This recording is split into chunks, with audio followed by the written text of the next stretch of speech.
Assalamualaikum warahmatullahi wabarakatuh. Alhamdulillahilladzi bini'matihi tatimmus shalihat wa bifadlihi tatanazzalul khairati wal barakat wa bitaufiqihi tatahaqqaqul maqasidi wal ghayat. Allahumma salli wa sallim wa barik ala nabiyyina Muhammad wa ala alihi wa ashabihi wa man tabi'ahum bi ihsanin ila yaumil ma'ad. Amma ba'du, fa ya ibadallah usikum wa iyaya bittaqwallah faqad fazal muttaqun wa la tamutunna illa wa antum muslimun. Faqad qala ta'ala mudzakkiran bidzalik, ya ayyuhalladzina amanu taqullaha haqqa tuqatih wa la tamutunna illa wa antum muslimun. Al-ayah. Sa'adatal mukarramin, para alim, sesepuh bini sepuh yang senantiasa kita mohon nasihat-nasihatnya. Alhamdulillah hadir di majelis yang mulia ini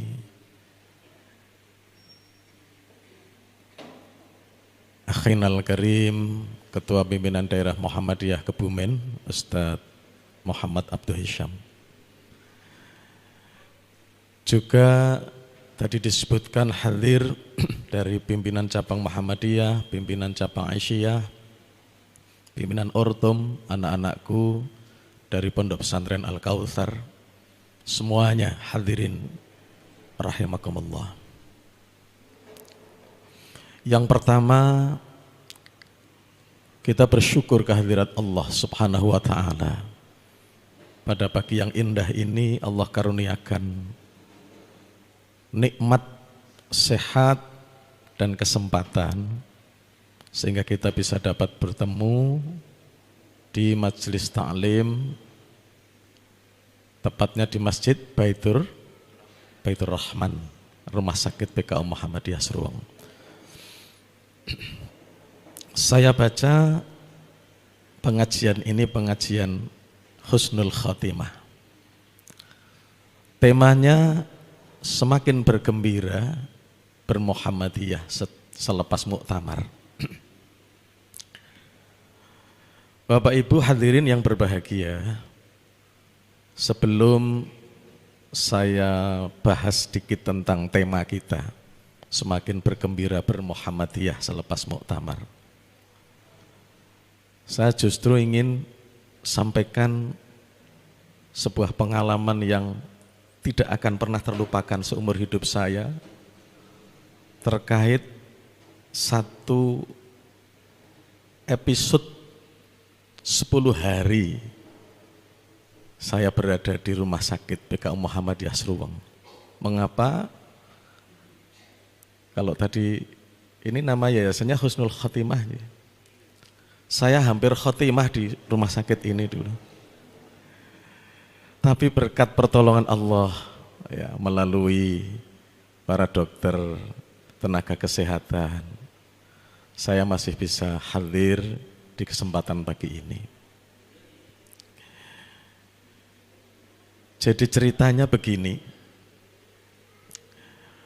di tahun 2020 akhir sampai 2021 pertengahan itu kan saat-saat pandemi, di mana banyak sekali saudara-saudara kita yang terpapar kemudian dipanggil Allah Ta'ala.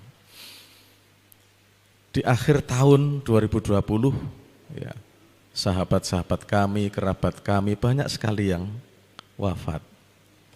Kalau boleh saya sebutkan di antaranya yang mungkin sebagian kenal, Pak Daromi Irjas ya. Beliau sesepuh Muhammadiyah di Purworejo, wafat di akhir tahun 2020. Pak Daromi Irjas ini dulu nyalon bupati, putaran pertama sudah unggul, andaikan tidak ada putaran kedua, bupatinya Purworejo itu tokoh Muhammadiyah. Tapi dulu modelnya ada putaran kedua segala macam. 14 hari setelah wafatnya Pak Daromi, putranya Amri Rasyid wafat karena COVID. Tidak lama setelah itu ibunda ketua pimpinan daerah Muhammadiyah, ibunya Pak Pujiono, wafat. Dan menyusul tidak lama kemudian ayahandanya juga wafat. Pas ayahandanya wafat itu Pak Puji pas opnam di rumah sakit PKU Muhammadiyah Seruweng. Nah, kemudian berjalan waktu sampai bulan Mei, sudah masuk di bulan Syawal. Teman satu jamaah saya di Masjid Al-Ikhlas di Desa Krenditan, Kecamatan Bagelen, namanya Pak Sutejo, itu masuk di RSUD Purworejo dan 3 hari kemudian wafat juga.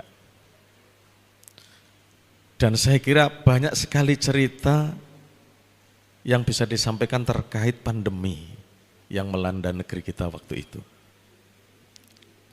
Bapak Ibu sekalian, di daerah saya, di desa saya yang paling disiplin. Saya selalu mengacu kepada surat edaran Majelis Ulama Pusat, surat edaran Majelis Ulama Provinsi, Kabupaten, dan paling utama dari surat edaran pimpinan Pusat Muhammadiyah terkait bagaimana kita harus menyikapi pandemi. Tetapi demikianlah, di bulan Syawal tidak bisa tidak kita berinteraksi. Saya ingat-ingat waktu itu saya mengisi acara halal bihalal di Pantai Jatimalang. Ini ikatan disabilitas, jadi kumpulan orang-orang berkebutuhan khusus. Nah, pulang dari sana makan tidak enak, badan demam, kemudian nafas tersengal-sengal. Saya batin-batin apa saya juga terpapar gitu. Ketika saya punya kemantapan untuk konsultasi dengan dokter, saya pergi ke PKU Muhammadiyah Jogja. Saya tidak ke Rumah Sakit Umum Daerah Purworejo karena di Rumah Sakit Umum Daerah Purworejo waktu itu sahabat-sahabat saya, kerabat saya banyak yang wafat. Jadi saya nggak yakin kalau di RSUD Purworejo.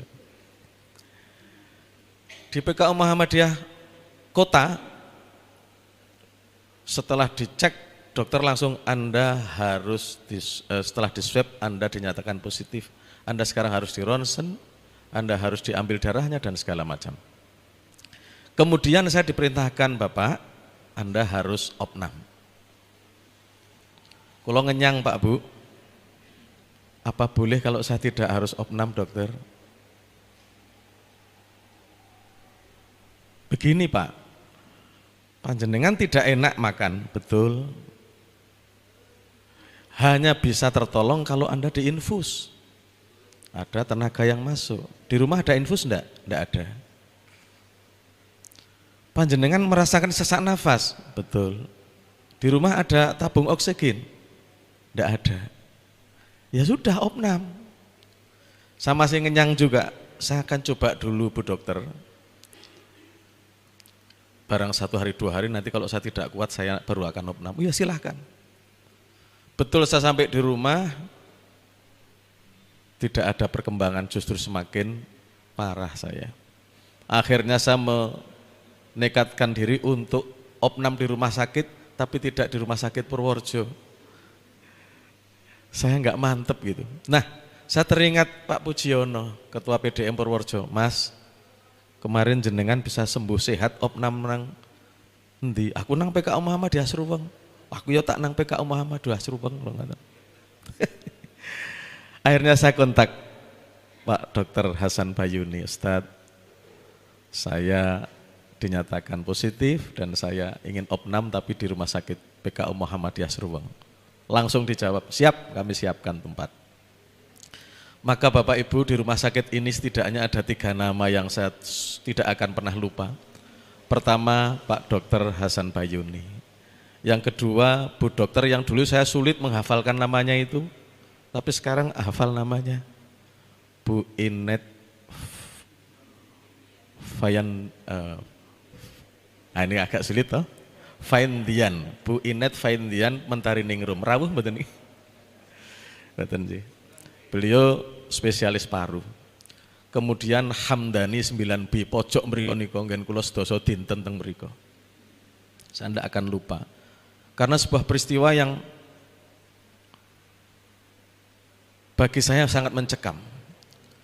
Begitu saya masuk, sudah semua prosedur ya, kita lalui, dinyatakan memang positif COVID, saturasinya diukur, semuanya diukur. Nah, akhirnya kan saya satu di infus, hidung pakai selang. Hari pertama tetap masih kondisinya sama. Hari kedua tanggal 5 Juni saya ingat betul itu Bapak Ibu. 5 Juni 2021. Sejak sore ini mulut kayaknya mau mengucapkan sesuatu sudah sulit. Saya tidak mungkin wudhu waktu itu, saya tayamum. Zuhur asar saya jamak dan sekaligus qashar. Isya maghrib saya jamak qashar. Nah, apa yang terjadi? Tengah malam saya rasa itu, saya tersengal-sengal. Seperti mau putus nafasnya itu. Saya lirik rupanya tabung oksigennya itu habis, Pak. Wah, saya sudah tersengal-sengal seperti sudah hampir putus. Saya ingat pesan Bu Perawat, kalau ada apa-apa lambaikan tangan, karena ruangan ini pakai CCTV. Saya lambaikan tangan. Saya baru sadar bahwa listrik itu memang lampunya saya matikan, jadi nggak kelihatan kira-kira. Sebab saya kalau lampunya terang itu nggak bisa tidur, saya minta tolong perawat yang datang, tolong dimatikan aja listriknya, saya nggak bisa tidur. Jadi saya lambaikan tangan yang nggak kelihatan kira-kira gitu. Tapi juga ada pesan yang kedua, hubungi nomor ini kalau ada apa-apa. Handphone agak jauh saya letakkan di kursi, saya lemes. Kalau dulu biasanya pun sok wonten napa nggih, bel napa nggih, tet gitu, sehingga nanti di sini ada panggilan lah. Saya tidak sempat manggil. Terus di situ Bapak Ibu saya masih teringat, apakah ini kiranya saat-saat akhir hidup saya tanggal 5 Juni itu. Saya teringat sabda Rasulullah sallallahu alaihi wasallam, "Mangkana akhir kalamihi la ilaha illallah tahulal jannah." Siapa yang akhir kalimatnya atau ucapannya itu la ilaha illallah masuk surga, kan gitu ya. Badhe ngucap la ilaha illallah angel, Pak Bu. Sulit sekali untuk ngucap, itu sulit. Saya baru tahu beberapa saat setelah itu ternyata memang ada momen di mana penderita COVID itu memang agak sulit mengucapkan sesuatu. Wallahu a'lam. Nah, sayup-sayup di seberang sawah itu terdengar lantunan sholawat tarhim. Assalatu wassalamu alaik. Oh, ini sudah hampir subuh saya pikir. Hampir subuh. Nah, di situ saya nangis. Dan saya teringat doa yang mungkin termaktub itu di bagian akhir surah Ali Imran ayat 193 itu. Rabbana ighfir lana dzunubana wa kaffir 'anna sayyi'atina wa tawaffana ma'al abror. Kalau memang ini sudah saatnya saya harus kembali ke haribaanmu ya Allah, ampunilah dosa saya, hapuskanlah kesalahan-kesalahan saya, dan matikanlah saya, wafatkanlah saya bersama orang-orang yang taat. Saya sudah pasrah betul. Tapi justru dengan kepasrahan itu lambat-lambat saya bisa mengucap la ilaha illallah, la ilaha illallah. Saya ucapkan terus. Sebab saya pikir itu akhir hidup saya sudah, Bu. Ini masih belum normal juga. Alhamdulillah, lambat laun itu kemudian kok landung, landung nafas itu orang Jawa itu kembali normal. Wah, coro ora sida ditimbali saiki, masih diberi kesempatan. Ini momen yang tidak akan pernah saya lupakan di rumah sakit PK Muhammadiyah Seruweng tanggal 5 Juni. Dan saya kemudian pulang tanggal 10 Juni dalam keadaan sehat walafiat. Bapak-bapak dan ibu-ibu, pengalaman itu kemudian membawa pengaruh yang besar, ya. Sebab apa? Dalam keadaan tertentu, Nun Sewu, saya waktu itu 10 hari di sini optimis, tetapi kemudian ingat beberapa qaul, beberapa sabda Rasul dan lain sebagainya yang mengarah kepada kematian. Misalnya saya teringat Nun Sewu ini, kalau saya tidak keliru, sabda Rasulullah SAW, hadis riwayat Imam Bukhari. Idza wudhi'atil janazatu wahtamalahar rijalu ala a'naqihim. Kalamun jenazah wis digledhakke nang pundak-pundake wong lanang. Satu membayangkan, karena sebelum itu ada, kalau dulu kita ngaji itu, wong ki nek apik amale, malaikat sing teko rupane bagus, gandane arum, wangi sumerbak, uluk salam, njur ngendika kula dipun utus Gusti Allah methuk panjenengan. Lho ngoten kula wis mbayangke, aku sarik dipethuk waktu itu. Tapi kalau orang yang amalnya buruk, malaikat datang dengan rupa yang buruk, baunya busuk, tidak pakai salam, dipedot saja, kira-kira gitu. Gambaran saya ya seperti itu. Kalau sudah mati, sudah diletakkan di pundak-pundak laki-laki. Di situ memang wah tamal harrijal. Ponate napa dereng pirsa jenazah sing mikul perempuan. Pernah? Belum ya? Ya mungkin hanya di rumah sakit, dari tempat tidur dibawa ke ambulan. Tapi nek teng kuburan sing mikul mesti wong lanang. Qalat ya. In kana muhsinan, in kana sholihan, in kanatil janazatu sholihatan. Kalamun jenazah itu jenazah yang sholihah. Kok disebut sholihah? Karena jenazah ini muannas. Nek jenazah sing apik niku matur qaddimuni, cepet nolaku musdulur, segerakan langkahmu. Karena apa? Sudah diperlihatkan tempat yang menyenangkan. Tapi kalau ghairu sholihah niku bengok-bengok, aku arep digawa nang endi? Itu saya ingat betul. Masya Allah. Dan pulang dari Surweng, Bapak Ibu, lah saya niku usaha toko, ya toko kelontong. Diketahuilah oleh desa bahwa saya baru saja keluar dari rumah sakit. Sesuai prosedur, toko harus tutup, saomah kudu diperiksa kabeh. Karyawati di toko onten sing positif setunggal. Anak kula, bojo kula diperiksa, di swab, ada yang positif 2. Ya sudah, kami tutup selama 9 hari toko itu. Tapi di situ justru saya menemukan semangat untuk hidup kembali. Jadi pengalaman hampir mati itu ternyata justru saya rindukan, Pak, sekarang. Lha ibadah niku sangsaya napa? Khusyuk. Lah bayangkan kalau kita tahu kita hampir mati itu kan anane mengarep ibadah mawon. Nah ini. Jadi ini belum tema menggembirakan. Bergembira bermuhammadiyah belum ya. Itu pengalaman yang saya merasa sejak di perjalanan tadi saya harus sampaikan ini. Saya punya pengalaman emosional yang tidak bisa saya lupakan terkait dengan rumah sakit PKU Muhammadiyah Surweng, dan di majelis ini pula saya berterima kasih atas pelayanan yang sangat baik dari seluruh tenaga kesehatan yang sangat profesional, sehingga semoga PKU Muhammadiyah Surweng ke depan terus berkembang dan bermanfaat untuk umat. Amin ya rabbal alamin. Nah selanjutnya yang saya baca temanya itu bergembira bermuhammadiyah, semakin bergembira Pak.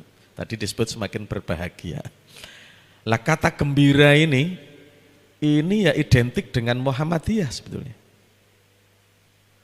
Seolah ingin meneladani Muhammad sallallahu alaihi wasallam yang diutus oleh Allah untuk menggembirakan seluruh alam ini. Rahmah itu yang menggembirakan seluruh alam ini.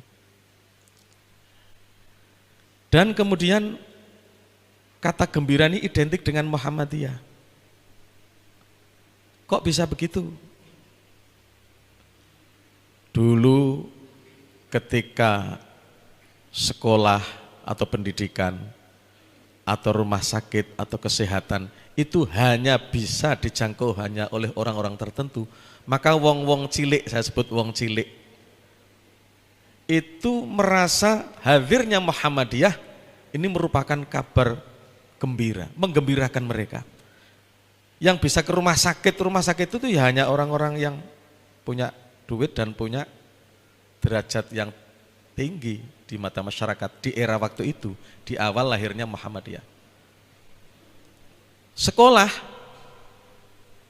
ya hanya orang-orang tertentu yang bisa sekolah. Dengan lahirnya Muhammadiyah, mendirikan sekolah, mendirikan rumah sakit, rumah-rumah panti asuhan yatim, ini sesungguhnya merupakan sesuatu yang menggembirakan umat.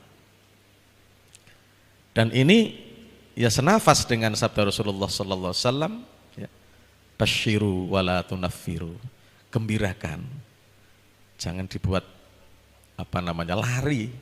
Dakwah itu harus menggembirakan. Muhammadiyah hadir menggembirakan. Dakwahnya harus juga dengan gembira. Kan begitu. Nah, bapak-bapak, ibu-ibu, bahkan belakangan ini sudah masuk satu istilah yang mungkin akan terus ada, yaitu penggembira. Itu mungkin hanya Muhammadiyah juga ini yang kalau muktamar itu ada penggembira. Saya nggak melihat organisasi lain itu ya mungkin nggak tahu ya. Tapi di Muhammadiyah ada penggembira. Alhamdulillah muktamar ke-48, muktamar Muhammadiyah dan Aisyah selesai dengan menggembirakan. Kan begitu. Rapi, kemudian nyaris tidak ada konflik atau apapun, selesai dengan indah dan dijadikan percontohan oleh organisasi lain. Ya memang ada yang mengatakan, muktamar Muhammadiyah nggak asyik. Loh kok nggak asik gimana? Nggak ada lempar-lemparan kursinya. Loh kok malah nggak asik? Nggak ada gebrak-gebrak mejanya. Yang dia bayangkan muktamar Munas atau apapun itu kudune yo dinamikanya koyo kae. Itu bukan tradisi Muhammadiyah. Nah, kemudian ya setidak-tidaknya kita tahu ya, karena ini perlu saya sampaikan terkait dengan Muhammadiyah ini. Saya mulai dari sini. Sudah terpilih lagi 13 pimpinan pusat Muhammadiyah. Ketuanya Pak Haidar Nasir, sekretarisnya Pak Abdul Mukti. Ibu-ibu Aisyah pirsa nama Ketua PP Aisyah terpilih sinten? Aduh, ya mungkin masih belum tahu. Namanya Salmah Orbayinah. Saya apal karena kebetulan Salmah Orbayinah itu dari jalur ayahnya itu Purworejo. Jadi ayahnya Salmah itu adiknya ibu saya. Tapi kalau dari jalur ibu, Bu Zulfah itu dari Mbah Hajid, memang asli Kauman. Jadi karang keluarga kula niku rada remen kesenian Jawa nggih. Tetembangan. Maka kemarin setelah dikukuhkan jadi ketua umum PP Aisyah itu Dik Salmah Orbayinah itu nembang. Nggih napa mboten? Panem Bromo. Ya baik-baik saja itu. Itu ringkasan dari Iyyaka na'budu wa iyyaka nasta'in. Yang unik ya, saya buka salah satunya nun sewu di NU online. Nah, itu unik malah. Ada komentar. Wah, MD sekarang sudah tidak biru lagi, sudah mulai hijau. Iya apa? Saya kan heran juga. Terus jadi dia anggap lu puji-pujian saiki Muhammadiyah wis mulai puji-pujian. Saya teringat, jadi di Pendopo Kabupaten Purworejo saya punya sahabat yang sekarang jadi ketua Rois Syuriah, Katib Rois Syuriah NU namanya Mas Ahmad Said, asli Tempuran. Beliau guyonan itu. Wah Muhammadiyah saiki wis mulai tiru-tiru NU Mas Andu. Genderane wis mulai ijo ngoten niku. Kula yang guyu mawon. Mas, nang donya iki sing jenenge tiru ki mesti sing keri niru sing dhisik. Lah laire dhisik endi aku niku. Guyu tok niku. Muhammadiyah niku genderane biyen wis ijo aku. Dan Muhammadiyah tidak tahayul warna. IMM abang, Tapak Suci abang, IPM kuning, saya bilang gitu. Maka di Medsos itu ada Muhammadiyah sudah mulai kemerah-merahan karena ada Muhammadiyah nang gendera abang. Iki sing ngomong orang ngerti Muhammadiyah. Oh Muhammadiyah itu ora tahayul warna kok. Tapak Suci merah itu. IMM merah, nggih napa mboten? Lah, ndak tahayul warna kita. Jadi ono kalimat Muhammadiyah wis mulai ijo ra biru meneh. Soalnya sing disawangi ming pelang sekolah biru. Ngertine Muhammadiyah niku biru, mboten tahayul warna. Wonten malih ada lagi. Memuji Muhammadiyah, memuji Muktamar Muhammadiyah luar biasa.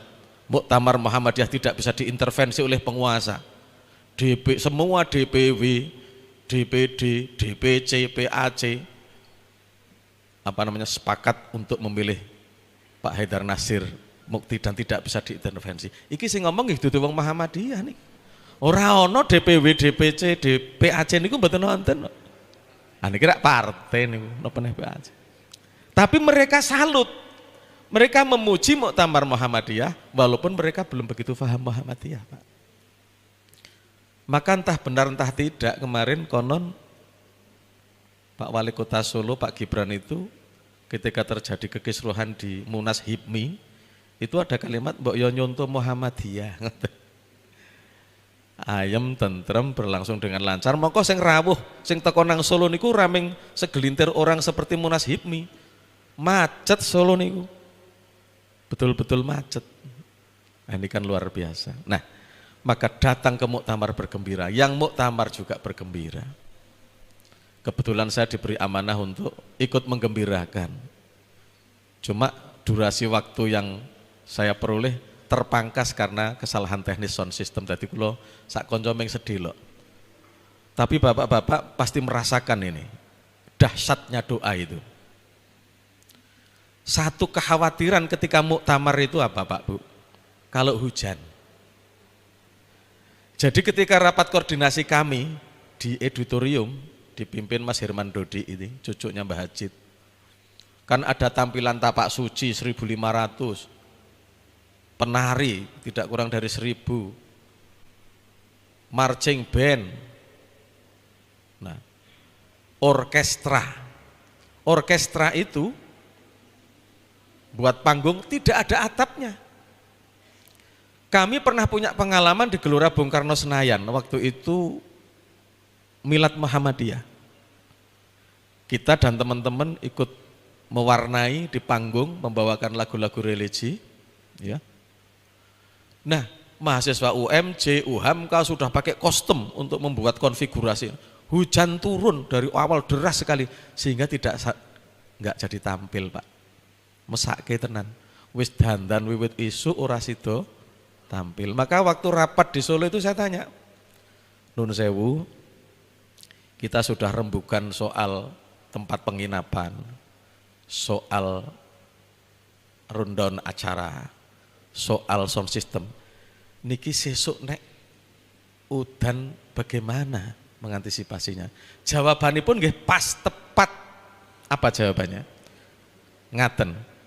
Nek soal teknis kita tidak bisa apa-apa. Tapi nek non teknis monggo dondongo warga Muhammadiyah, kita semua berdoa semoga diberi terang, semoga Allah memberikan kelancaran. Saya semalam itu Bapak Ibu di Gria Manahan ya, melihat cuaca di luar itu hujan terus itu malam, sampai subuh masih hujan. Tapi pesannya berangkat ke stadion sebelum subuh. Ternyata sebelum subuh kita ke stadion pun sek-sekan itu, pun su-suan. Dan sebagai tuan rumah yang baik ada kalimat, wis pokoknya diprioritaskan untuk penggembira dari luar Jawa, biar masuk dululah di stadion. Nek sing saka Jawa Tengah kira-kira ora iso mlebu, ya ora apa-apa. Oh, dari luar Jawa itu luar biasa banyaknya itu. Kemudian kita sholat subuh di sebuah tenda besar di sebelah timur stadion, masih hujan. Sampai kita masuk ke panggung untuk cek sound, niku sampun napa sudah masih ada gerimis kecil-kecil. Lah saya sudah membayangkan ini nek hujan deras, orkestra ora sida tampil. Sebab hujan deras itu tidak ada atapnya. Tetapi demikianlah Allah menakdirkan, mengabulkan doa-doa kita. Semakin siang terang, benderang tidak ada hujan sama sekali. Sehingga muktamar bisa pembukaan muktamar bisa berlangsung dengan lancar. Dan akhirnya muktamar pun bisa berakhir dengan menggembirakan juga. Nah, sekarang sesuai tema, semakin bergembira, bermuhammadiyah selepas muktamar. Niki kula nampi tema ini, wah ya bagus sekali. Bapak-bapak, ibu-ibu, bagaimana sih kita semakin bergembira di Muhammadiyah ini? Sudah saya sampaikan di awal tadi, bahwa bergembira, berjuang, bekerja di Muhammadiyah ini, itu memang sudah sejak awal mewarnai Muhammadiyah. Misalnya, menggembirakan amal soleh, ya, menggembirakan amal soleh. Dulu orang itu kan mengeluarkan zakat itu semata-mata kalau sudah sampai pada nisab baru dizakati. Ya tidak salah. Infak, sedekah itu masih ngitung-ngitung.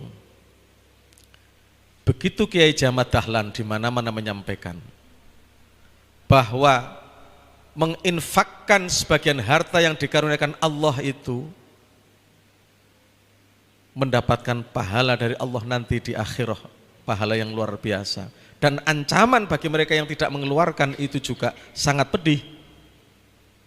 Maka orang pun kemudian bergembira untuk menginfakkan hartanya. Salah satu di antaranya yang beliau kutip itu dalam surah At-Taubah ayat 34.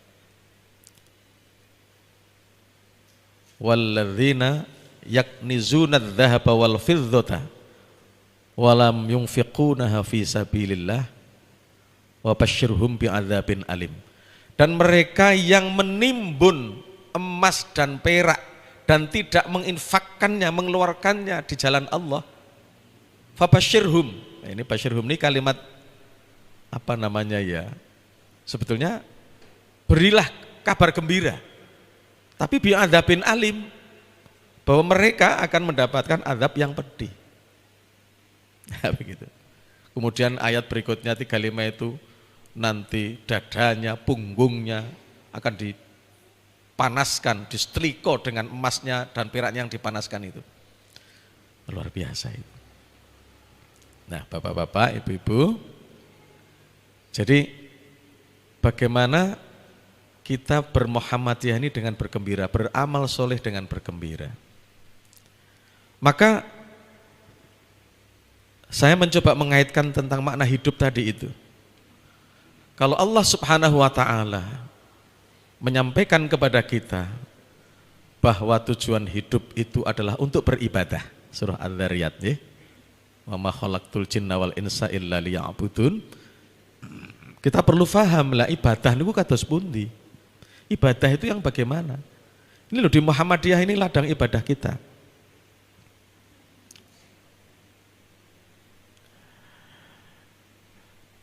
Orang kadang-kadang memisahkan Bapak Ibu antara ibadah dengan urusan dunia. Padahal urusan dunia itu juga bisa menjadi ibadah. Maka di dalam himpunan Pesantren Tarjih kan disebutkan itu tentang makna ibadah itu. Apa itu?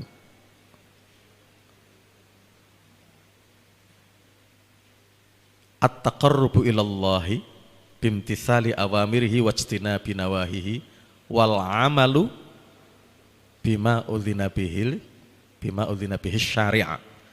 Jadi ya apapun ya, yang kita lakukan, kalau yang pertama memang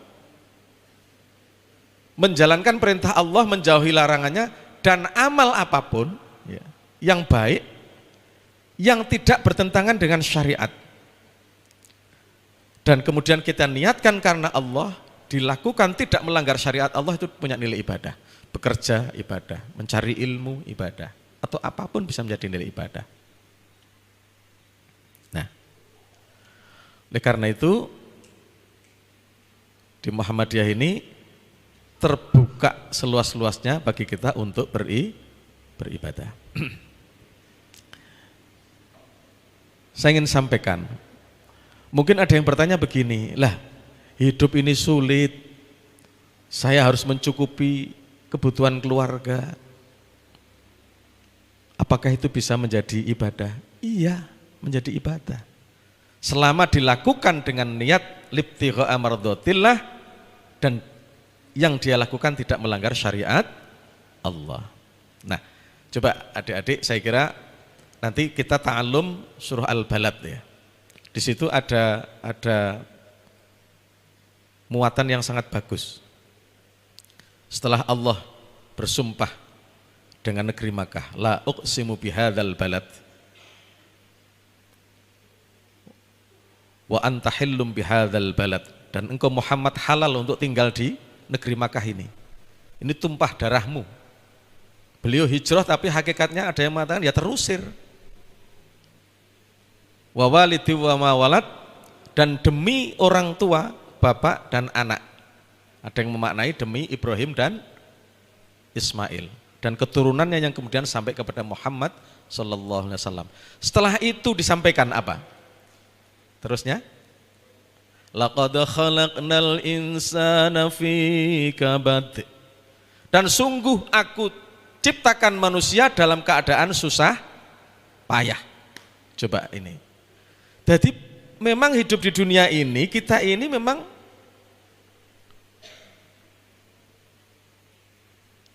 untuk bersusah payah. Untuk mendapatkan sesuatu kita harus berjuang mendapatkannya. Untuk menjadi pinter ya harus sregep sinau. Untuk menjadi hartanya banyak ya harus bekerja yang keras. Kira-kira begitu. Tapi tidak hanya itu. Anane loro, pati, susah, gagal, bangkrut, werni-werni ini. Niku teng alam donya. Allah ingin menyampaikan seolah-olah ada hidup yang tidak ada sakit, tidak ada mati, tidak ada sedih, tidak ada gagal. Dan itu bukan di dunia, tetapi fi jannatin na'im, di surganya Allah. Nah sekarang kita ambil pelajaran ini tentang hidup ini. Ini masih dalam rangka bergembira, bermuhammadiyah, tapi coba kita ta'alum dari ayat 4-9, khusus untuk adik-adik dan ibu-ibu juga bisa, bapak-bapak. Ini mungkin tafsir ini mungkin agak sedikit berbeda gitu ya. Walaupun ini dari sisi yang lain hampir sama.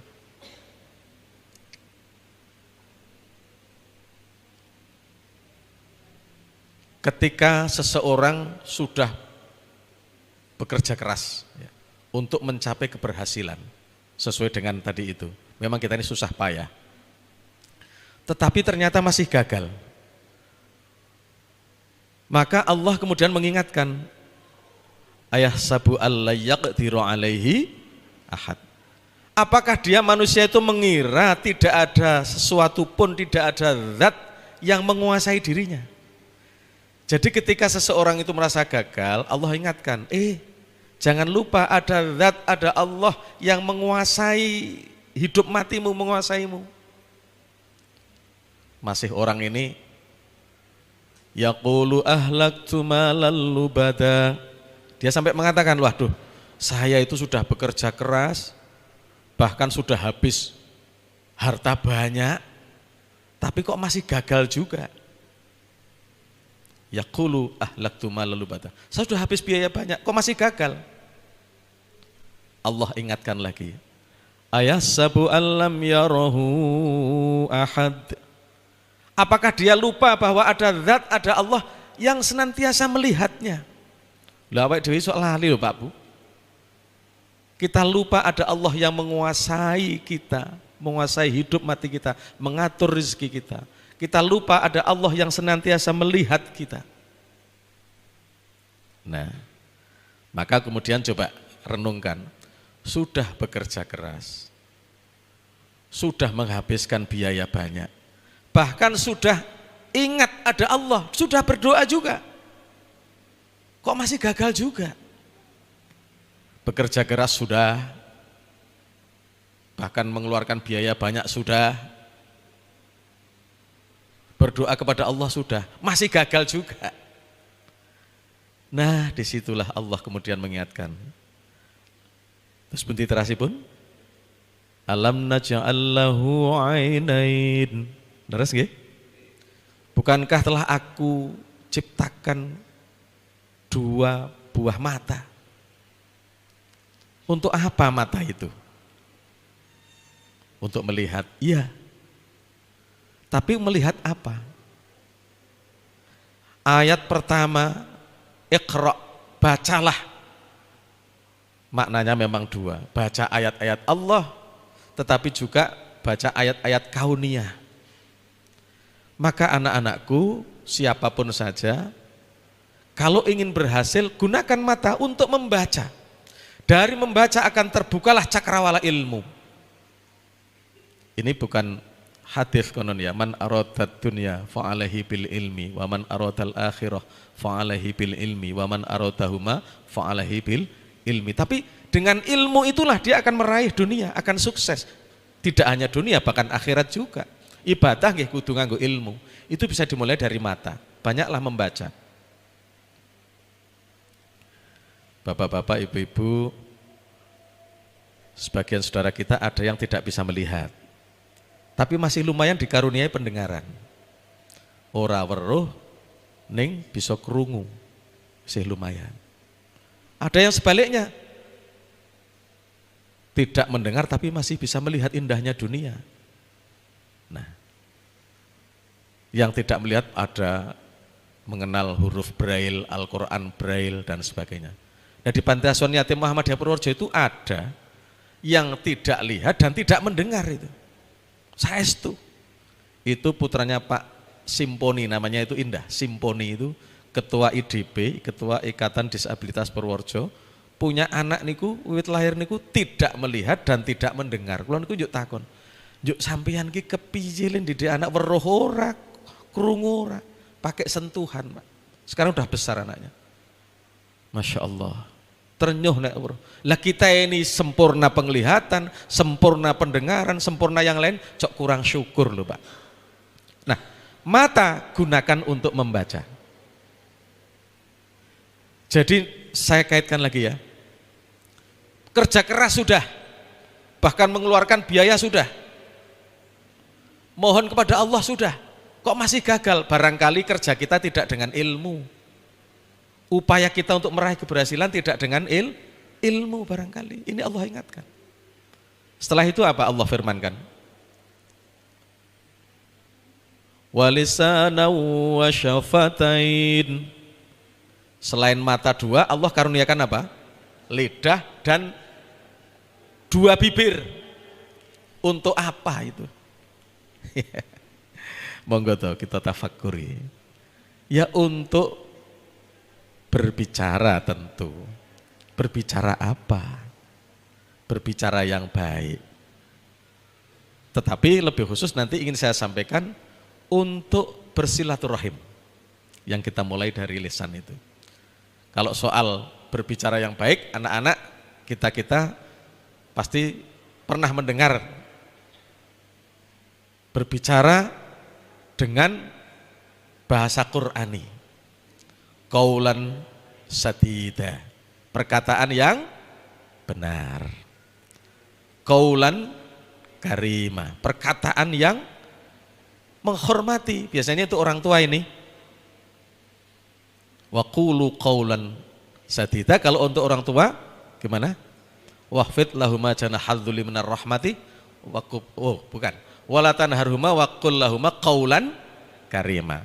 Jadi ini tidak hanya untuk orang tua, bapak ibu yang melahirkan, untuk orang yang lebih tua pun cara kita matur juga menghormati. Itu akhlak Islam. Qaulan ma'rufa, perkataan yang baik, sopan.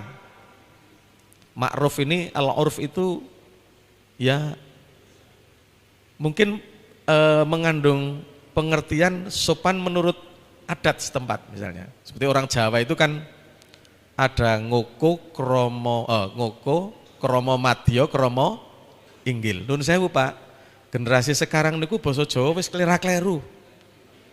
Anak-anak saya sendiri juga cok klera-kleru. Awake dhewe ditindak-tindakke, didahar-daharke. Lo tak tindak riyen nggih Pak, wes. Lo tak dahar riyen. Waduh. Banyak keliru nggih. Nah, ini lisan gunakan tapi dengan bahasa Al-Qur'an. Ma'rufa, ma'ruf itu ya pantas lah, kepantasan, yang pantas, yang sopan. Misalnya apa? Misalnya maaf ini agak nyimpang dikit. Khutbah Jum'ah. Niku nek mboten ngangge peci niku sah napa mboten? Sah mawon. Malah nek wukuf teng Arafah nek nggo peci malah rasae. Tapi ketika mau khutbah Jumat orang nggo peci niku waduh rasane ora ma'ruf lho niku kan. Suatu saat saya mau khutbah di satu tempat pecine tiba nang dalan ngantek nyilih jamaah kula tak nyilih peci ini sebab merasa enggak ma'ruf. Ya enggak apa-apa. Walaupun sah-sah saja. Nah ini. Nah, qaulan ma'rufa itu ya perkataan yang sopan. Qaulan baligho, perkataan yang dari hati akan sampai ke hati. Napa malih qaulal layyina, perkataan yang lembut. Lembut bukan lembek ya. Itu mengacu pada Al-Qur'an. Idhaba ila fir'aun innahu tagha faqula lahu qaulal layyina. Fir'aun itu keras luar biasa, tapi Allah justru perintahkan kepada Musa dan Harun untuk berkata dengan layyin, lembut. La'allahu yatadzakkaru aw yahsha. Mungkin dengan perkataan lembut justru orang yang keras itu menjadi takut dan ingat kepada Al-Khaliq. Nah ini Pak, Bu, apalagi dalam pendidikan, perkataan lembut bukan lembek. Orang itu mesti senang bersahabat dengan yang perkataannya lembut, tidak kasar gitu. Ah, yang terakhir apa? Qaulan maisuro ada dalam Al-Qur'an itu. Perkataan yang memudahkan, ya, menggembirakan. Niki khusus di rumah sakit Bapak Ibu. Di rumah sakit itu ada nasihat, mungkin pernah dengar ya. Saya selalu laksanakan ini. Biasanya orang kalau nengok orang sakit itu yang ditanyakan apa Pak Bu? Gerahipun nopo ngoten nggih? Nggih. Padahal nasihatnya bukan begitu. Bayangkan nek wong sing tilik wong 50 takon gerahe napa Bu? Cerita ping 50 niku malah saya telongso niku Mas. Niki batu ginjal sebelah kanan niki pengin mbri pendet, sakniki sing kiri niki mangke menyusul. Wis susah ning ngoten cerita kon bola-bali, saya tambah susah. Lah terus gimana? Kalau mau nengok pasien di rumah sakit, ingin tahu apa sakitnya, sebaiknya tanya ke dokter atau perawat, Bu, sedulur kula niku sakitin apa to? Niki, oh terus sudah tindakannya bagaimana? Sampun kondisi ini terus seperti masuk ndak perlu takon meneh. Walaupun kadang-kadang ora ditakoni cerita dhewe niku. Nggih. Ora ditakoni larane malah cerita dawa-dawa jane wis ora arek takon. Lah terus gimana? Nah, nasihatnya kalau memang dia bisa komunikasi, ceritakan hal-hal yang menyenangkan, keadaan di rumah, masa-masa kecil yang indah. Kecuali nek lara untu nggih nek diceritani ora seneng niku. Niki nek yang sakit-sakit itu. Dan setelah itu kemudian didoakan anak-anak apal ya. Allahumma rabban nas adhibil ba'sa ishfi anta syafi la shifaa illa shifauka. syifaan la yughadiru saqama. Nas'alullahal azim rabbal arsyil azim ayyashfiyaka bi rahmatika ya arhamar rahimin. Alah angel kula mboten hafal. Ayo wis mugi-mugi Allah enggal paring dangan.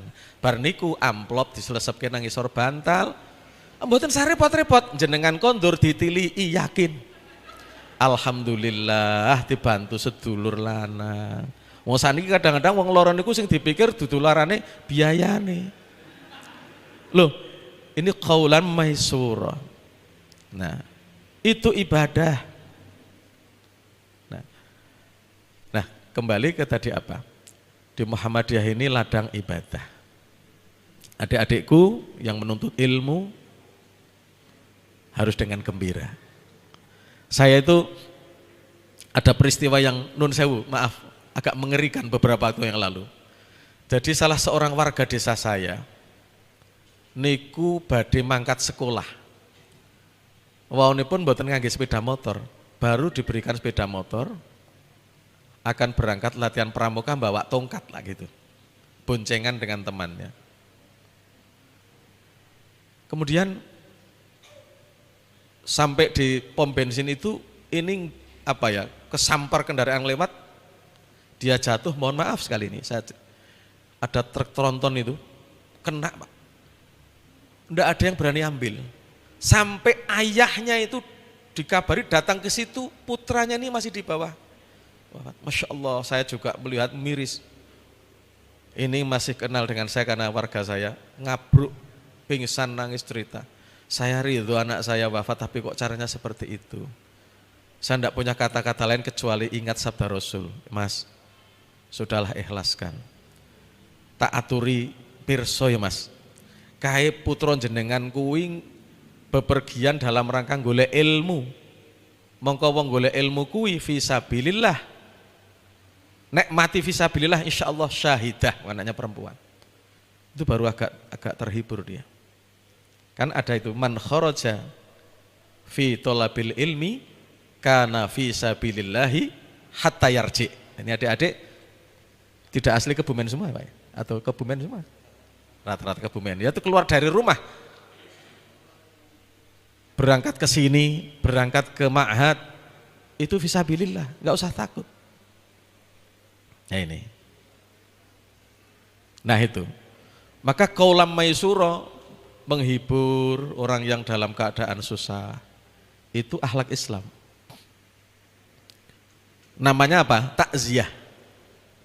Jadi ada dua istilah nggih, takziah dan tahniah. Nah, tahniah niku ya mengucapkan selamat untuk orang-orang yang sedang berbahagia, mungkin perkawinan, khitanan, tasyakuran yang lain. Takziah mengunjungi orang-orang yang kesusahan. Sebetulnya tidak hanya layat wong mati takziah niku. Kebakaran kita datang takziah, kejugrukan gunung, longsoran datang takziah, kebanjiran takziah, kemalingan takziah. Tapi karang wis kadung takziah itu wis kadung memahami layat orang wafat. Nek bapak ibu rak telik wong loro nang rumah sakit badhe tindak pundi? Badhe takziah. Ndarani wis sedo. Jangan ya badhe besuk atau badhe tilik. Kadang-kadang sok keliru niku. Saya pernah dengar. Dulu di desa saya itu ada warga kerampokan. Ya habis-habisan itu. Datanglah Pak polisi. Kemudian dicek. Landilalah masuknya lewat pintu belakang. Di pintu belakang tidak ada lampunya. Pak polisi nyalah lagi ra ono lampu panjere sampean. Saya bilang, Pak, wis kena musibah kok malah disalahke, ojo Pak, mesake. Kadang-kadang ada lagi yang datang niku. Pripun? Karepe arep menghibur ning malah kleru. Lah mbok menawi panjenengan menawa kirang sedekahipun ya jajal. Wis kemalingan, kerampokan dionekke ra tau sedekah. Hati-hati, lisan ini hati-hati. Oke? Hati-hati. Baik. Nah, tasih pinten menit? Saya ingin sebuah hasil renungan saya untuk bisa kita coba amalkan ya, atau mungkin kita renungkan saja terkait dengan hidup ini. Kalau Ustadz tafsir, Pak Kiai tafsir yang asli Kebumen, Peniron, itu mengatakan syairan yang kemudian jadi puji-pujian itu adalah karya ilmiah para ulama dahulu. Maka kemarin Bu Salma Orbayinah itu melantunkan itu di pidato itu banyak yang kemudian salah paham. Wah, ini Muhammadiyah kok ada puji-pujian nih. Padahal baik NU, Muhammadiyah, mungkin sebagian ormas yang lain mengakui syairan itu karya intelektual ulama terdahulu. Terus masalahnya pun apa? Nah, bedanya mungkin di sini. Kalau teman-teman NU tidak masalah syairan itu dilantunkan sebelum sholat didirikan, setelah adzan, sebelum iqamah dilantunkan. Sebagai pengingat ini sholat belum didirikan dan yang belum ke masjid harap segera ke masjid. Nah, itu. Kalau Muhammadiyah kan tidak. Jeda waktu setelah adzan sebaiknya untuk zikir, untuk berdoa, dan sekaligus sebagai jangan sampai mengganggu mereka yang sedang sholat sunnah. Jadi tidak ada masalah, kedua-duanya mengakui itu karya intelek para ulama. Maka kalau di pidato seperti kemarin melakukan syairan nggih mboten napa-napa.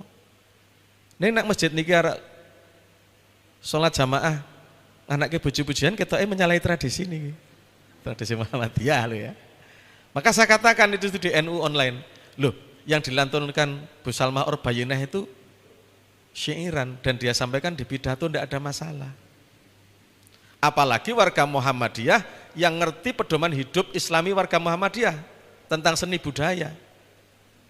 Boleh berkesenian ya, selama tidak melanggar 4 hal, tidak menyebabkan ba'id anillah, menyebabkan jauh dari Allah, tidak mengandung unsur fasad, merusak, tidak mengandung unsur isyan, maksiat ya, tidak menyebabkan maksiat, fasad, tidak menyebabkan jauh dari Allah. Yang satu apa ya, saya lupa. Nah, isyan, fasad, ba'id anillah, selama tidak mengandung itu boleh.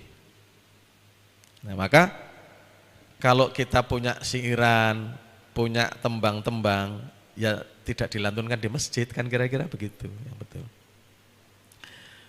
Baik, saya ada satu syair yang saya cipta terkait dengan tafakkur, betapa bapak-bapak kita ini kadang-kadang hidup itu hanya memikirkan diri sendiri.